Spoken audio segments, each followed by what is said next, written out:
Hello, welcome. So today we're going to be looking at some r/am I overreacting. I quite like these ones because they always ask, are they overreacting? And it's like they somehow don't realize whether they're in the wrong or not. And it's like, then they tell you the most outlandish thing someone's done to them. And they're like, am I overreacting? The answer is quite often, no. So if you want to unpack those with me today, then please do stick around and enjoy. And don't forget to like and subscribe, please. Thank you. Okay, first post. Am I overreacting for asking my wife to stay at her mum's after I caught her putting something odd in my coffee? See what I mean? Wife putting something in your coffee and you're asking if you're overreacting for getting her out the house. This and am I the butthole? It's the same thing. They're always like, am I overreacting? Am I in the wrong? And then they tell you about something someone's done to them, which is so out of line. Anyway, let's read it. I'm 46M, really shaken, and need advice to know if I went too far. My wife, 49F, and I have been married for 4 years, together for 7. She's always been so kind, always making my morning coffee, and we've had a good life together. English isn't my first language. I speak it well, but sometimes I struggle to explain things, so bear with me. Mate, English is my first language, and half the time I struggle to find the right words to express myself, so don't you worry, my love. For the past few weeks, I've been feeling off after drinking my coffee. Dizzy, nauseous, sometimes my hands shake. I thought maybe it's work stress or something I ate, but 2 days ago, I came home early and saw my wife in the kitchen and dropping some kind of powder into my coffee mug from a small, unmarked vial. I've got Aqua Tofana whispering in my ears now. That is scary though. What? It wasn't sugar or creamer. It looked strange, like medicine, or worse. When she saw me, she slipped the vial into her pocket and said, "It's just a new coffee mix." But her voice was shaky and she wouldn't look at me. And why would she be doing it in secret? And why would she then quickly smack that thing into her pocket? That's scary. This feels like a true crime podcast coming to life before our very eyes. That evening, I asked her calmly to tell me what it was. She said it was a natural supplement to help me feel better, but she couldn't say what it was or why there was no label. I got scared. Those symptoms I've been having aren't normal, and she's never hidden things before. I told her I needed space to think and asked her to stay at her mum's house for a few days. She got upset, started crying, and said that I was overreacting and breaking her trust. Funny that from someone slipping shit into your coffee every day, isn't it? She left last night, and now she's texting me saying that it was nothing harmful and I'm making a big deal out of it. Okay. I kept the vial, but I'm too nervous to test it. Mate, send that for testing. You could have been ingesting God knows what. I love her and she's my everything, but I'm scared that she might be putting something bad into my coffee. Am I overreacting for asking her to leave? I can't sleep and I keep checking the locks on the door, feeling paranoid in my own home. Please tell me if I'm wrong here. My love, come on now. You know you're not wrong. You're probably more so trying to find comfort for the fact that you're terrified of what's been put in your coffee, I bet, and trying to find comfort and be told, no, she'd never put something bad in it. I am afraid to tell you that she quite likely probably has, if she's hiding it, and you're experiencing weird symptoms. Get to the hospital. Post haste. Update. Thank you for all your responses. You guys really helped me clear my head. I was hesitant, but I called 911 and they said they'll look into it. I'm feeling worse each day, dizzy, weak, and my stomach's still off. So I'm heading to the hospital today to get checked out. My wife keeps texting, begging to come back and saying that it was just a herbal energy boost she found online. But she still can't explain why that she hid it. I told her to stay at her mum's mums until I know more. I'm scared and exhausted, but I'll keep you all updated when I get answers. Thank you for making me feel like I'm not going crazy. I was watching a crime documentary a little while ago. It was like one of those ones that's like a medical crime documentary. So it's like the medical side that they're focusing on more, and like things where people have appeared in like the A&E with weird symptoms, and then they found out that this is why. And one of them was like they were going into a case where a woman was like dosing her husband with eye drop medication. Another one was like cyanide, and there was another one where she'd got this, what was it called? It's a heavy metal. I can't remember for the life of me what it's called now. And she was putting that into his drink. And then there was that one on the news, wasn't there, as well, where the bloke caught his wife putting bleach in his drinks. Something like that. And he literally caught her on their inside sort of like in-home cameras. That was wild. But it shows that people do this, unfortunately. In fact, the most popular way to off your husband in the olden days was a teeny weeny bit of poison. Update. Hi everyone, I'm at the hospital. Sorry for not keeping you all updated. I'm not feeling very well right now. Thanks so much for all your comments and support. The doctors ran some tests and said that there's something off in my blood work, but they don't know exactly what. They're sending samples to a lab and it'll take a couple days to get results.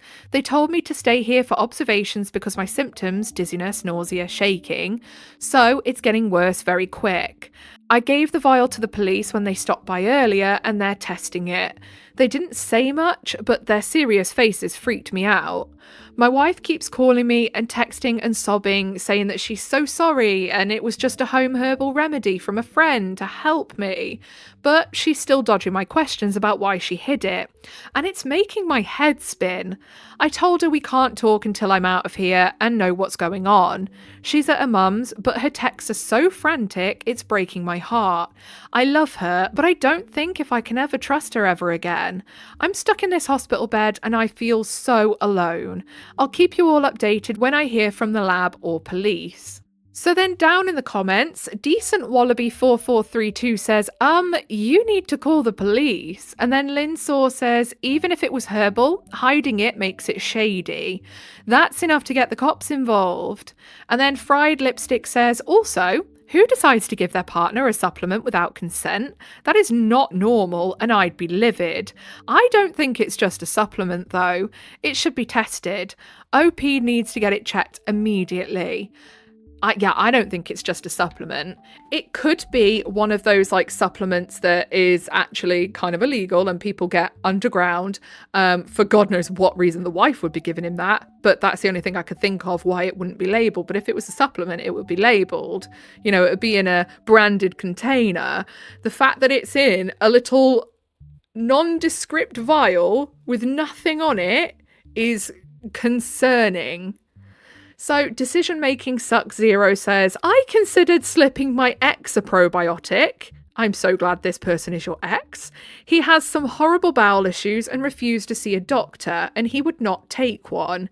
Insisted that it's normal to pass so much gas and take 30 minutes in the bathroom many times a day. He had problems at work because of it. I didn't do it, but the thought crossed my mind a lot, and I still think I should have done it. No! Because if he actually has a bowel condition, you could have made it so much worse. My mum has a bowel condition, which she was actually only recently diagnosed with after being told for, I kid you not, 30 years that she had IBS. It was not IBS. It was an actual dangerous bowel condition that ended her up in hospital for a week on drip-fed antibiotics twice. And if she had been taking supplements and, you know, like fiber supplements or things like that, it could have done her in. That's how dangerous it is to take things without consulting your doctor, especially if there is a nondescript condition that you have that you don't know what it is. So then Nikki Vicious says, my ex slipped me probiotics and got me hospitalised. See?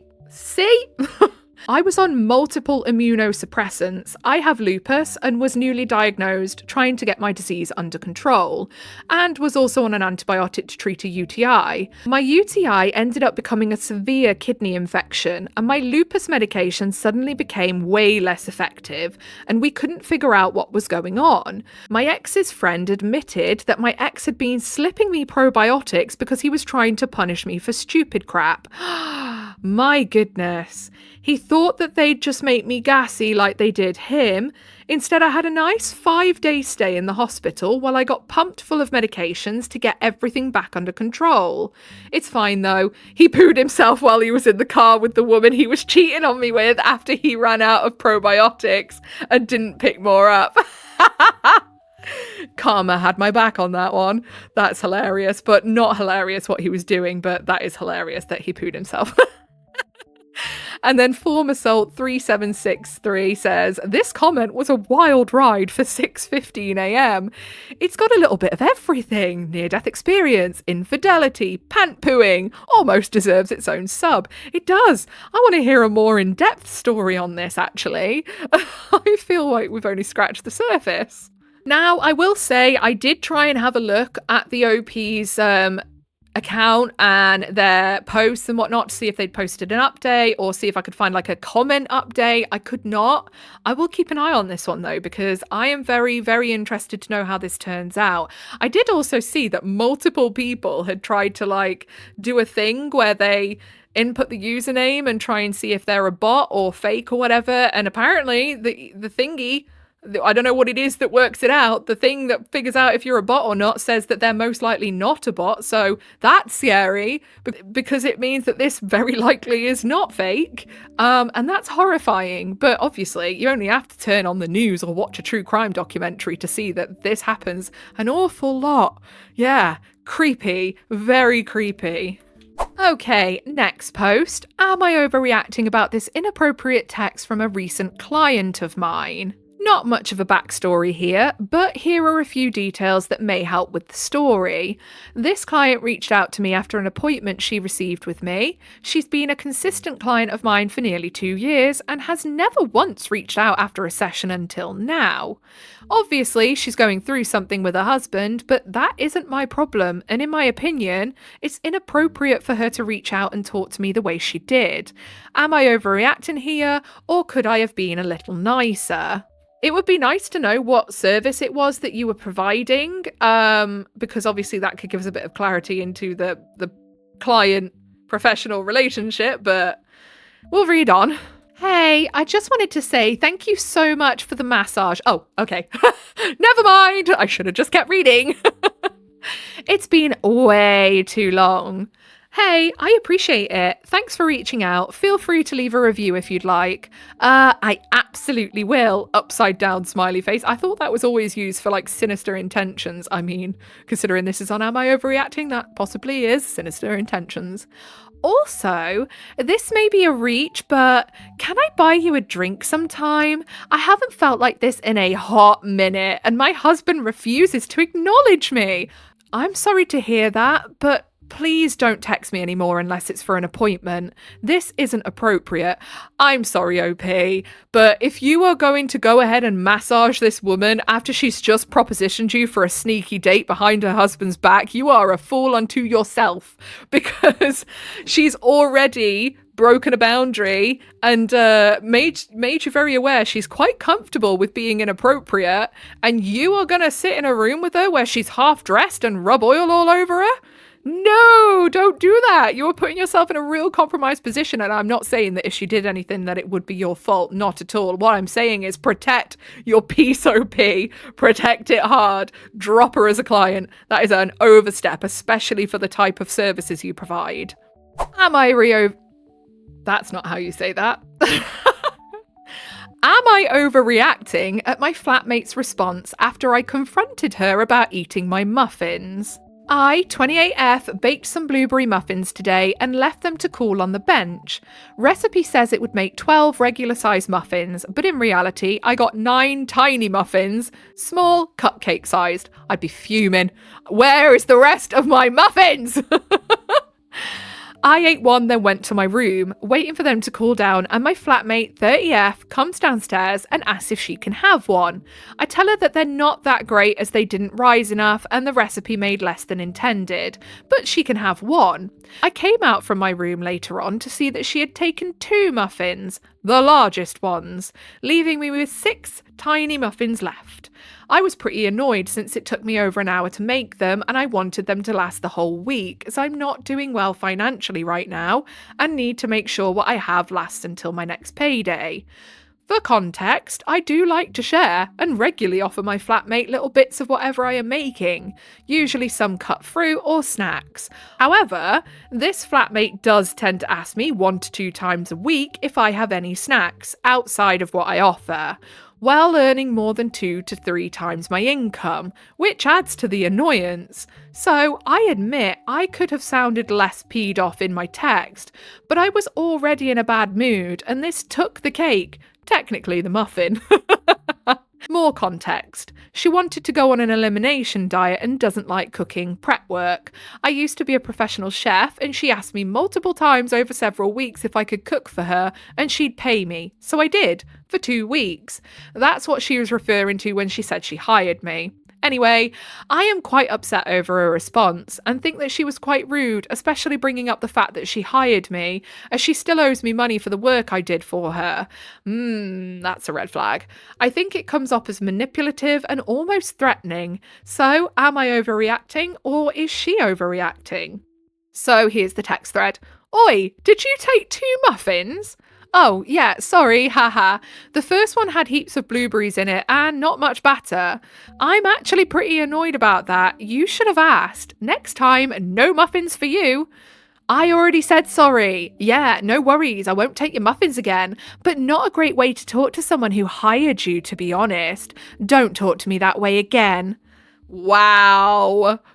Yeah, no, that's manipulative as hell. Someone turning around and being like, you can't bring me up on my bullshit because I hired you and you know that I haven't paid you yet, so you won't be getting any money, basically, is the hinted insinuation, I reckon.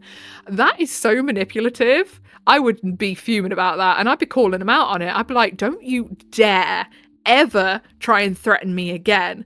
Hiring me to cook you some flipping food does not mean you get to walk all over me like a doormat, and if you try that with me again, there is going to be problems and consequences, because that is not okay. Am I overreacting to this text from my boyfriend? Last night, I got a text from my boyfriend that upset me, and I'm not sure if I overreacted. For context, we have a 2-year-old. I was up with our child at 6:30 a.m. on Saturday, and my boyfriend had agreed to take Sunday so I could finally sleep in. I've had to specifically ask him to let me have 1 day on the weekend to sleep in because otherwise I don't get that break. On Saturday night, we went out to dinner and drinks with friends.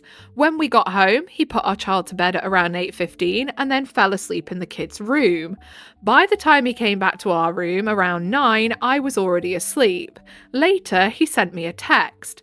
I took the text as passive-aggressive, like he was annoyed I'd fallen asleep and we didn't spend time together. He says he only sent it so that when I woke up, I'd know the plan and wouldn't get upset about him not handling Sunday morning. Our relationship hasn't been in the best place lately, and this small thing turned into a huge fight. I just want to know how the text actually comes across to people who aren't involved. Does it sound passive-aggressive or just straightforward? Okay, goody. Having shared my DNA twice now with 2 beings that are roaming this earth, I have some experience here. And the woes and trials and tribulations of trying to balance parenting with the other parent. So let's get into it then. Oh, I can't wait for this. Seeing as how you passed out at 9, I think it's fair if you wake up with the baby tomorrow. Yeah, that's passive aggressive. The whole seeing as how you passed out at 9. If it was just like, oh, you know, you got to bed early, so I thought it would be okay for you to wake up with the baby in the morning, that would be a bit different. Still not okay, by the way, because you'd already made the arrangements, and also he fell asleep early too. So what's he talking about? You know? But yeah, no, it just seems, one, like you say, passive aggressive, because he's moody because she went to bed early. Like, what the hell else are you meant to do when you're parents of young kids? You get the sleep when you can, or you don't get it at all. That's the trade-off. Like, you take it when you can get it, or you just don't get it. Kids aren't going to make an agreement with you like, oh, you've had a late night. I'll go back bed then, shall I, and leave you be. Yeah. No, they're not. They're going to jump on your head and tell you that they want cereal. But yeah, no, if you've made an agreement, then you should stick to it. Like, that's just the way it is. So down in the comments, I sort of love it says, not overreacting. You got up Saturday and he agreed to take Sunday. That was the plan. End of story. Yeah, and I forgot to touch on that as well. The OP had done their early morning on Saturday, like agreed. So it's tough boobies. It doesn't matter. You take your side of the agreement. What time you chose, or didn't choose because clearly you're exhausted, to go to bed with a free morning off is not up to him. He could have gotten into bed early since he knew he was the one that was supposed to wake up early. That was a really disrespectful move, and he didn't honour his word. Do not mess with a mum's sleep-in day. Yeah, like this is quite often why relationships will break down after having kids, is a disproportionate division of the responsibilities and one parent not wanting to pick up their end of it all and using any excuse not to and not considering the other parent's feelings. So Songs About Ghosts says, crucially, she fell asleep once all her parenting for the day was done. He's punishing her for what she did with her free time, which was clearly a biological imperative and should be no issue in a healthy, supportive relationship. Exactly, she was knackered, let her go sleep. By giving her an additional shift. There is no sane logic behind it, and might we also say they've been hanging out with friends. It's not like they hadn't seen each other all day. They had been out and done stuff together. I get wanting to spend time with your partner and feeling sad you don't have enough of that. Know what my partner did when I was consistently falling asleep with our toddler while doing bedtime? He'd check with me every night whether I wanted him to wake me or not, because I'd express disappointment, not in him, just the situation, that sometimes it meant I was missing dinner and it meant I was missing quality time with him. So, on a night-by-night basis, he'd check in to see what my priority was, and he'd also never hold it against me if I changed my mind when he tried to wake me up. This guy fell asleep at bedtime and wants a lie-in because he's really tired, and he feels crap because of it. He's got no interest in lessening how crap his partner, OP, feels though. In a good, strong relationship, you both need to have each other's backs, often more than have your own. Everyone wants to feel valued and taken care of. This guy is failing spectacularly. Okay, I think that's all we've got time for today. Some very different stories there, weren't they? But very, very concerning / entertaining / please call the police. So if you made it all the way to the end with me, then I appreciate you very, very much. If you'd like to give a little like, subscribe, turn your notifications on, I'll appreciate you even more. And that is your initiation into the Cult of Void. Welcome. Whatever it is you're doing for the day, I hope you have a really good rest of the day. Goodbye.